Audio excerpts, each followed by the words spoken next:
Bismillah. Assalamualaikum warahmatullahi wabarakatuh.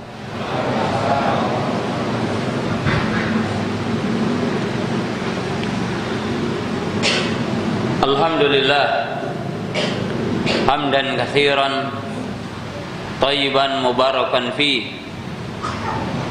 kama yuhibbu rabbuna wa yardah. Asyhadu an la ilaha illallah wahdahu la syarikalah wa asyhadu anna Muhammadan abduhu wa rasuluh.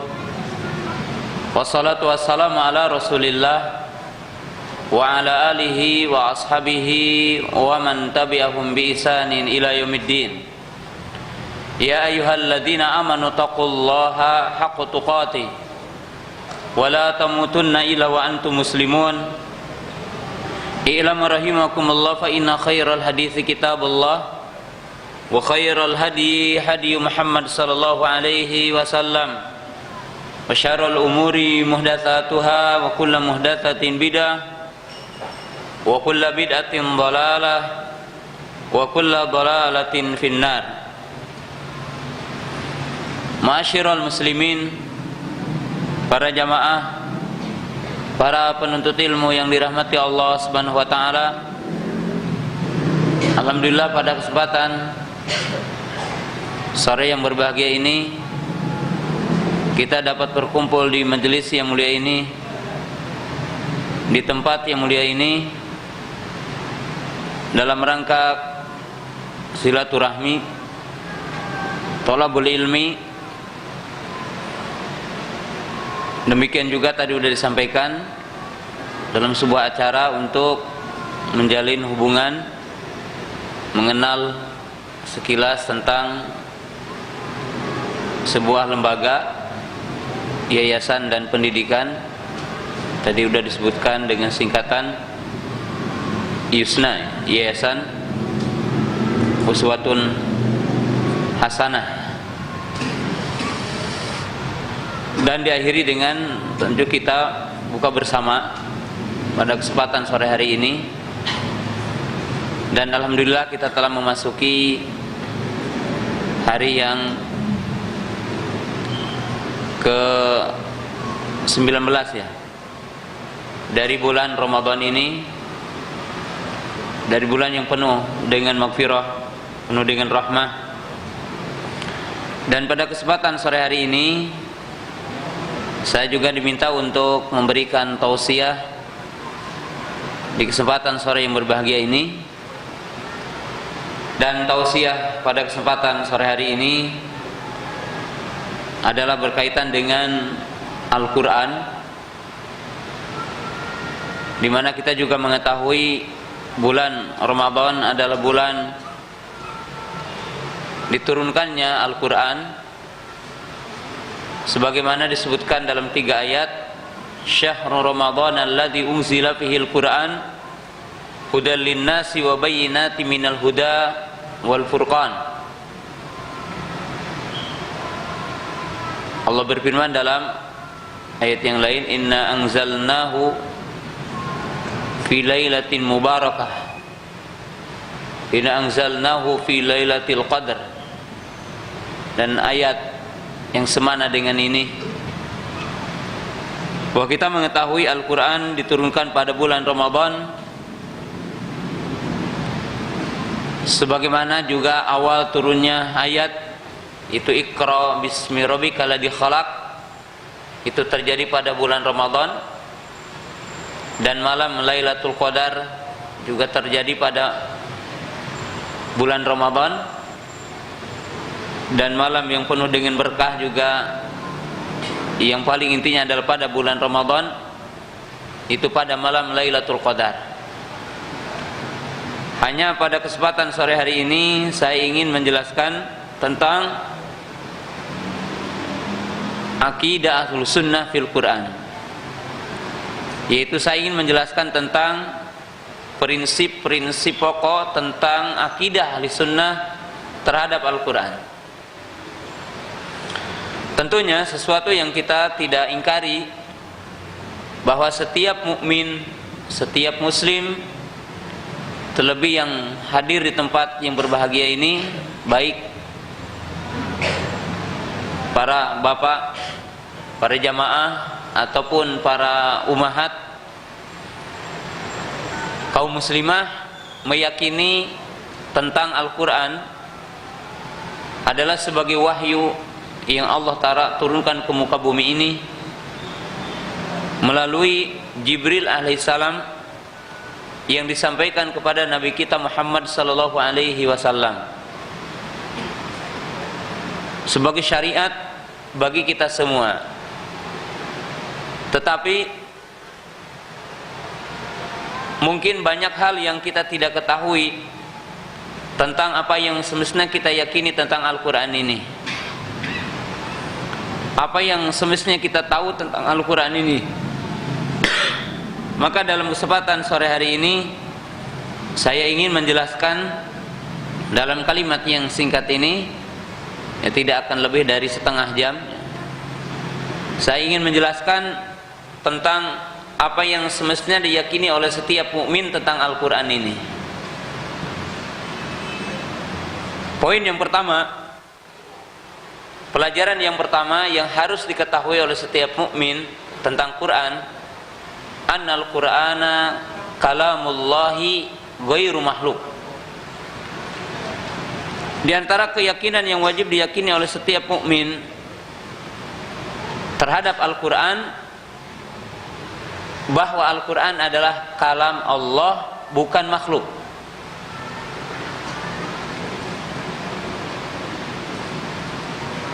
Sebab itu adalah merupakan keyakinan ahli sunnah, keyakinan yang lurus tentang Al-Quran.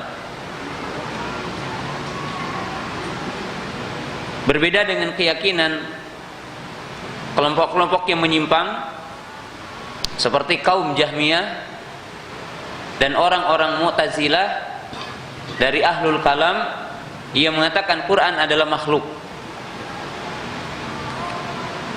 Al-Imam Ahmad rahimahullahu ta'ala dan ulama yang lainnya mengatakan man qala anal Qur'ana makhluk faqad kafar.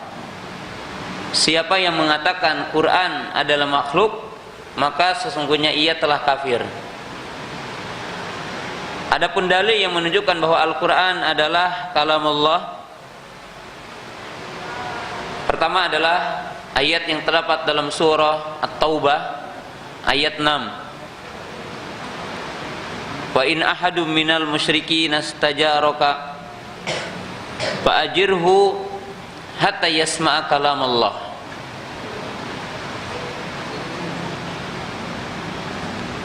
Allah berfirman dalam surah At-Taubah ayat 6, apabila salah seorang di antara orang-orang musyrik meminta perlindungan kepadamu, maka berilah ia perlindungan sehingga ia mendengar kalam Allah, sehingga ia mendengar Al-Quran. Maka Allah telah menetapkan di dalam ayat yang mulia ini bahwa Al-Quran adalah kalam Allah, bukan makhluk, berupa kalam Allah, ucapan Allah Ta'ala.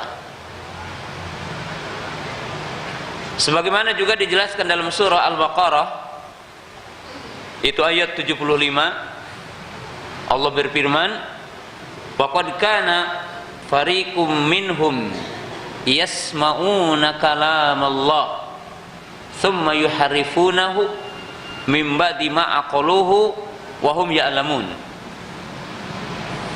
Sungguh sebagian di antara mereka atau sebagian kelompok di antara mereka, itu dari orang-orang musyrik, dari ahlul kitab, yasma'una kalam Allah, mereka mendengar kalam Allah, yaitu salah satunya Al-Quran. Kemudian mereka merubahnya, kemudian mereka menyelewengkan maknanya setelah mereka mengetahuinya dan memahaminya. Maka di dalam ayat yang mulia ini Allah telah mengatakan bahwa Al-Quran adalah kalamnya.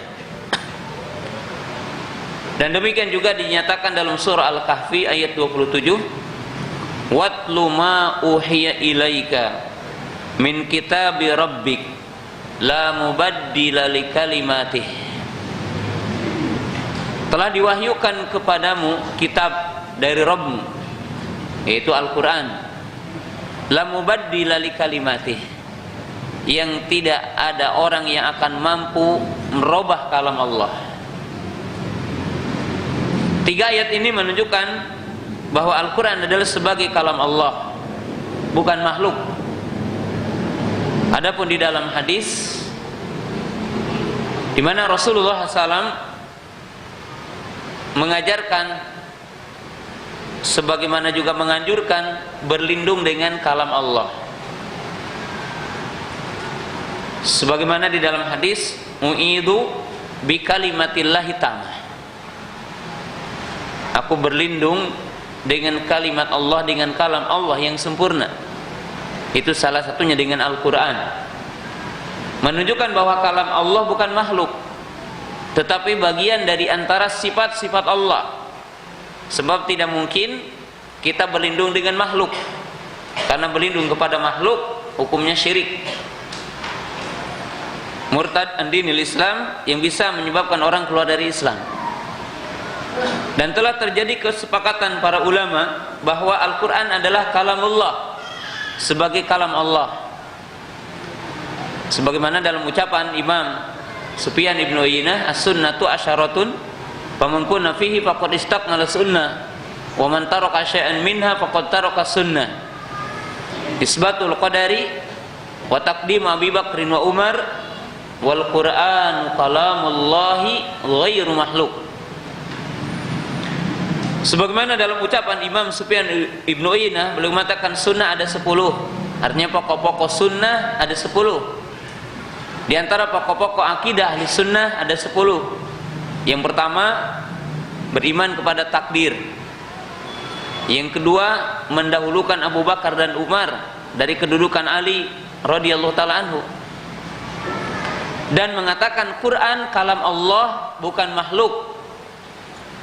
Maka itu adalah merupakan pokok-pokok dari ajaran ahli sunnah, pokok-pokok akidah ahli sunnah. Dan Allah Ta'ala telah disifati dengan sifat kalam, sebagaimana dalam Al-Quran dikatakan tentang Nabi Musa alaihissalam, wa kalamallahu Musa taklima. Id qalallahu, ketika Allah berfirman, berkata, dan ingatlah ketika Allah berbicara kepada Musa.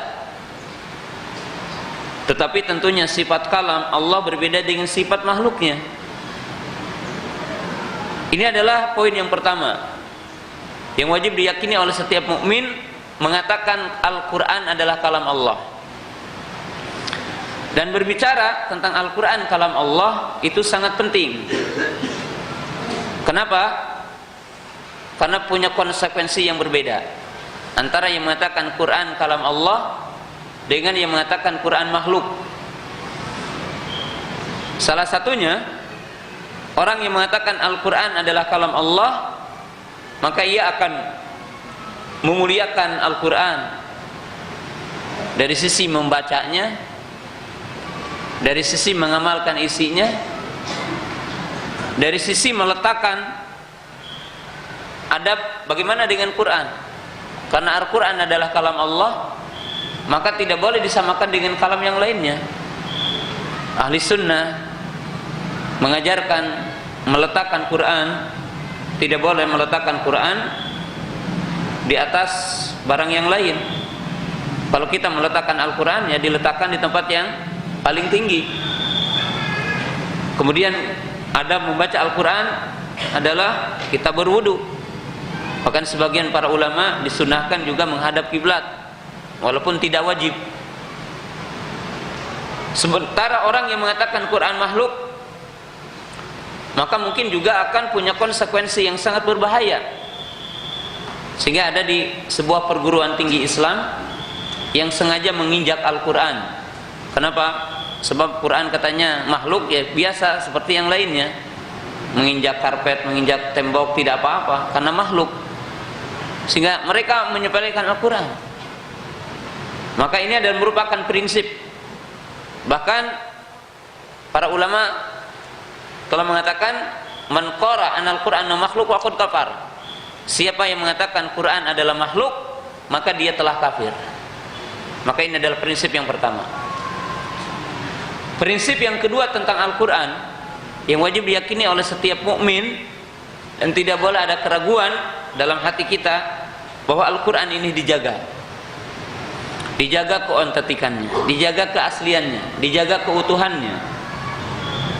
Berbeda dengan keyakinan orang-orang Rafidhah yang mengatakan Quran yang ada di sisi ahli sunnah telah ada pengurangan atau telah ada penambahan atau telah ada perubahan di dalamnya. Berbeda dengan keyakinan orang-orang orientalis, orang-orang liberal yang mengatakan sebagian cerita dalam Al-Quran ada cerita rekayasa. Ya, seperti orang-orang liberal, bahkan ada tokoh liberal di Indonesia yang mengatakan kisah Nabi Yusuf alaihissalam ini kisah rekayasa. Masa katanya dalam Al-Quran ada cerita porno, cerita tentang Nabi Lut, tentang kaum Nabi Lut yang mereka itu melakukan hubungan laki-laki dengan laki-laki, perempuan dengan perempuan. Nah, tetapi seorang mukmin wajib meyakini Quran ini dijaga dan terjaga. Sebagaimana jelaskan dalam ayat Al-Quran, Inna nahnu nazzalna dzikra wa inna lahu lahafidun. Sesungguhnya kata Allah, kami menurunkan Al-Quran kemudian kami menjaganya. Jadi Al-Quran ini dijaga, keasliannya, keabsahannya, keutuhannya. Maka ini adalah pokok yang sangat penting. Kita meyakini Quran ini asli, Quran ini terjaga. Ya. Prinsip yang ketiga yang wajib diyakini oleh setiap mukmin tentang Al-Quran, wajib meyakini 4 poin penting, ya, yang saya ingin sampaikan dalam kesempatan yang berbahagia ini tentang Quran. Jadi bagian yang ketiga, wajib setiap mukmin meyakini Quran dalam 4 prinsip. Setelah 2 prinsip yang tadi. Yang pertama, bahwa Al-Quran ini universal hukumnya. Apa yang dimaksud dengan universal?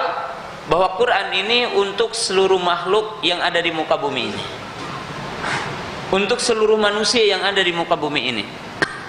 Bahkan Al-Quran ini untuk 2 makhluk, yaitu jin dan manusia. Yang kedua, bahwa Islam ini sempurna, bahwa Quran ini sempurna sebagai syariat untuk makhluk. Yang ketiga, bahwa Al-Quran ini maslahat untuk makhluknya. Dan yang keempat, bahwa Islam ini atau Quran ini relevan untuk setiap waktu dan tempat. Jadi wajib kita meyakini isi Al-Quran yang di dalamnya berupa hukum, berupa syariat, yang diawali dari surah Al-Fatihah, diakhiri dengan surah Qul a'udzu birabbin nas, berjumlah 114 surah, berjumlah 30 juz, disifati dengan pertama universal. Jadi tidak ada istilah Islam Nusantara. Islam itu apa yang ada dalam Quran dan apa yang ada dalam hadis. Wa ma arsalnaka ila rahmatan lil alamin wa ma arsalnaka ila kafatan linnas. Tidaklah kami mengutusmu wahai Muhammad kecuali untuk rahmat alam semesta. Kemudian yang kedua, sempurna. Jadi umat Islam itu tidak perlu kepada sistem, tidak perlu kepada ideologi kecuali Islam ini, kecuali Al-Quran ini. Karena Allah berfirman, al-yawma akmaltu lakum dinakum wa atmamtu alaikum ni'mati wa raditu lakumul Islam madinan. Ini dijelaskan dalam surah apa? Al-Maidah ayat 3. Sedangkan yang ketiga, kita meyakini bahwa seluruh syariat yang ada dalam Quran untuk menciptakan maslahat dan untuk menolak madarat. Allah berfirman dalam surah Al-Isra ayat 9, inna hadal qur'ana yahdi lillatihi aqwam. Sesungguhnya Al-Quran ini menunjukkan kepada jalan yang lurus. Artinya jalan yang lurus ini mengandung makna semua aturan yang ada dalam Quran maslahat untuk hamba ini,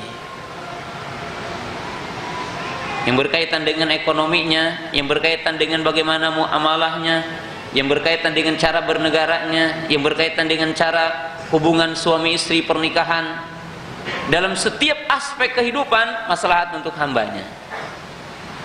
Kemudian yang keempat, kita meyakini Al-Quran ini salihun likulli zamani wa makan, bahwa Al-Quran ini relevan di mana saja kita menerapkannya, dalam ruang lingkup apa saja kita menerapkan Al-Quran akan datang kebaikan. Sebab Al-Quran adalah rahmat untuk alam semesta. Ini poin yang tidak boleh ragu dalam setiap hati seorang mukmin. Yang apabila kita membahas satu persatu ini panjang, tapi ini apa yang harus kita hafal tentang Quran. Poin yang keempat, apa yang wajib kita yakini tentang Quran? Kita meyakini bahwa Quran ini adalah sebagai hidayah bagi kita. Quran ini adalah sebagai petunjuk bagi kita.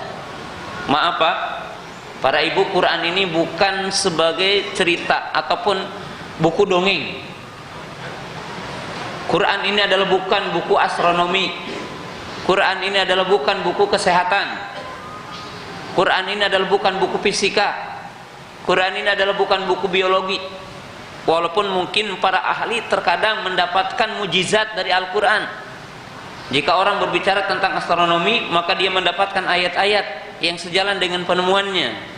Orang berbicara biologi, maka dia mendapatkan penemuan yang sama dengan isi Al-Quran. Dia berbicara tentang fisika dan sebagainya sesuai dengan Al-Quran. Tapi ingat, Al-Quran bukan buku fisika, Al-Quran bukan buku kesehatan, Al-Quran bukan buku astronomi, tapi Al-Quran adalah sebuah pedoman hidup. Al-Quran adalah hidayah. Al-Quran sesuatu yang harus diamalkan dalam kehidupan kita. Sebagaimana disebutkan dalam surah Al-Baqarah ayat 2, "Dzalikal kitabu la raiba fihi hudal lil muttaqin. Syahrul Ramadhan alladzi unzila fihi al-Qur'an hudal lin-nasi wa bayyinatin minal huda wal furqan." Itulah Alkitab sebagai petunjuk bagi orang-orang yang bertakwa. Sesungguhnya Allah menurunkan Al-Quran pada bulan Ramadan sebagai petunjuk bagi manusia. Maka seorang mukmin wajib meyakini dengan sepenuhnya, yang tidak ada keraguan di dalamnya, bahwa Al-Quran ini adalah sebagai petunjuk. Dan barang siapa yang menjadikan Al-Quran sebagai petunjuk, maka dia akan selamat. Sebagaimana yang dinyatakan dalam surah Thaha, "Fa imma ya'tiyanakum minni hudan faman tabi'a hudaya fala yadhillu wa la yashqa wa man a'rada an dzikri fa inna lahu ma'isyatan dhanka wa nahsyuruhu yaumal qiyamati a'ma." Siapa yang mengikuti petunjukku, maka dia tidak akan sesat dan tidak akan ditimpakan azab. Siapa yang berpaling dari peringatanku, dari Al-Quran, maka dia akan diberikan kesempitan, kehidupan yang sempit, dan nanti yaumul qiyamah akan dikumpulkan dalam keadaan buta. Abdullah bin Abbas mengatakan, "Takaffalallahu liman qara'al Qur'an wa amila bima fihi ala yadhila fid dunya wa la yashqa fil akhirah." Abdullah bin Abbas menafsirkan ayat ini, Allah telah berjanji untuk menjamin siapa yang membaca Al-Quran dan mengamalkan isinya, maka dia tidak akan sesat dan tidak akan ditimpakan azab. Ini adalah poin yang keempat. Saya akan menyebutkan 6 poin penting. Poin yang kelima, apa kewajiban kita dengan Al-Quran? Yaitu kita membacanya, mentadaburi maknanya, kemudian otomatis kita mengamalkan isinya. Allah Subhanahu wa taala telah menjelaskan di dalam ayat Al-Quran tentang keutamaan membaca Al-Quran, ya. Dan Rasulullah SAW telah menjelaskan di dalam hadis yang sahih, "Iqra'ul Quran fa innahu ya'ti yaumal qiyamati syafi'an li ahlihi." Bacalah Al-Quran, karena sesungguhnya bacaan Quran ini akan memberi syafaat kepada pembacaan nanti yaumal qiyamah. Allah berfirman, "Innal ladzina yatluna kitaballah wa aqamus salata wa anfaqu mimma razaqnahum sirran wa alaniyah yarjuna tijaratan lam tabur." Allah menjelaskan orang-orang yang membaca Al-Quran, mereka menegakkan salat, mengeluarkan infak dari sebagian harta yang mereka berikan kepada mereka, maka mereka telah melakukan perjualbelian tijarah yang tidak akan pernah rugi. Cuma kewajiban kita apa? Mentadaburi maknanya. Sebab jangan sampai kita seperti apa yang sebutkan dalam surah Jum'ah, kamasalil himari yahmilu asfara. Orang-orang yang membaca Al-Quran tetapi tidak mentadaburi maknanya, tidak mentadaburi isinya, maka digambarkan bagaikan seekor keledai, seekor himar yang memikul buku-buku. Kalau dalam bahasa Sunda, lil ibarat monyet ngagugulung kalapa teu apal isina. Maka seorang mukmin wajib mentadaburi maknanya. Sehingga dikatakan oleh Imam Abdurrahman As-Sulami tentang para sahabat. Para sahabat itu mereka belajar Al-Quran 10 ayat 10 ayat, dan mereka tidak melampaui dari 10 ayat, sehingga mereka memahami maknanya kemudian mengamalkan isinya. Maka dikatakan dalam riwayat yang lain, mereka memahami makna Al-Quran, mempelajari makna Al-Quran sebagaimana mereka mempelajari tentang hurufnya, tentang makharijul hurufnya. Jadi Al-Quran ini bukan sebuah pajangan di rumah, tapi sesuatu yang wajib dibaca dan wajib ditadaburi maknanya. Poin yang terakhir, apa kewajiban orang mukmin dengan Al-Quran? Prinsip yang sangat penting, dan ini adalah merupakan prinsip ahli sunnah, wajib mengamalkan Al-Quran dengan penafsiran sunnah dan pemahaman salafus saleh ridwanullahi ta'ala alaihim. Karena jika tidak memakai kaidah yang keenam ini, orang membaca Al-Quran itu tidak cukup akan jadi hidayah. Siapa yang menerjemahkan Al-Quran dan memahami Al-Quran tanpa dengan hadis Nabi SAW, maka dia akan menyimpang. Kenapa? Sebab penjabaran Al-Quran ada dalam sunnah. Maka siapa yang akan mengamalkan Al-Quran, wajib dia mempelajari sunnah dan menafsirkan Al-Quran dengan sunnah, dan wajib memahami Al-Quran dengan pemahaman para sahabat, para tabi'in, para tabi'ut tabi'in. Karena mereka yang pertama mendengar penjelasan Al-Quran dari Rasulullah SAW. Mereka yang paling tahu bahasa Arab. Nah, bahkan sebagai penutup di kesempatan sore hari ini, kita bersyukur Al-Quran telah diterjemahkan kepada bahasa Indonesia. Tapi ingat, tidak cukup mengamalkan Al-Quran dengan terjemahan Quran. Orang yang mengajarkan Al-Quran hanya dengan terjemah Al-Quran ini berbahaya. Kenapa dikatakan begitu? Sebab orang yang akan mengamalkan Al-Quran harus tahu kaidahnya. Quran itu terkadang dalam satu ayat umum, dalam ayat yang lain ada khususnya, ada mutlak muqayyadnya. Quran mesti ditafsirkan dengan ayat yang lain, Quran mesti ditafsirkan dengan sunnah. Coba satu aja sebagai penutup, buktikan. Kalau para bapak akan menunaikan wudu, dan wudunya ingin sempurna dan ingin pahalanya besar dari wudunya, itu tidak cukup dengan membaca surah Al-Maidah ayat 6. Ya ayyuhalladzina amanu idza kuntum ila sholati faghsilu wujuhakum wa aydiyakum ilal marafiq wamsahu bi ru'usikum wa arjulakum ilal ka'bain. Coba baca bismillah ada enggak dalam Quran? Enggak ada. Kemudian sunnahnya mencuci telapak tangan ada enggak dalam Quran? Itu tidak ada. Bagaimana kaifiyah mengusap kepala? Enggak ada dalam Quran. Dari depan ke belakang, mengusap telinga, mensela-sela jari-jari, kemudian apa? Mensela-sela jenggot. Enggak ada dalam Quran, tapi ada di dalam apa? Sunnah. Maka di sini menunjukkan jamaah yang dirahmati Allah Ta'ala, wajib mengamalkan Al-Quran dengan sunnah, wajib memahami Al-Quran dengan sunnah. Siapa yang mengatakan begini, cukup dengan Quran, memahami Quran cukup dengan Quran, mengamal Quran cukup dengan Quran, maka ini adalah termasuk orang yang zindik, Pak. Orang yang menyimpang agamanya, orang yang menyimpang keislamannya. Sebab tidak bisa mengamalkan Al-Quran kecuali dengan mengikutkan sunnah sebagai penjelasnya. Ini adalah 6 poin yang saya bisa sampaikan dalam kesempatan yang singkat ini, karena panitia mengatakan jam 5:10 dan ini udah pas. Subhanakallahumma bihamdika asyhadu an la ilaha illa anta astaghfiruka wa atubu ilaik. Assalamualaikum warahmatullahi wabarakatuh.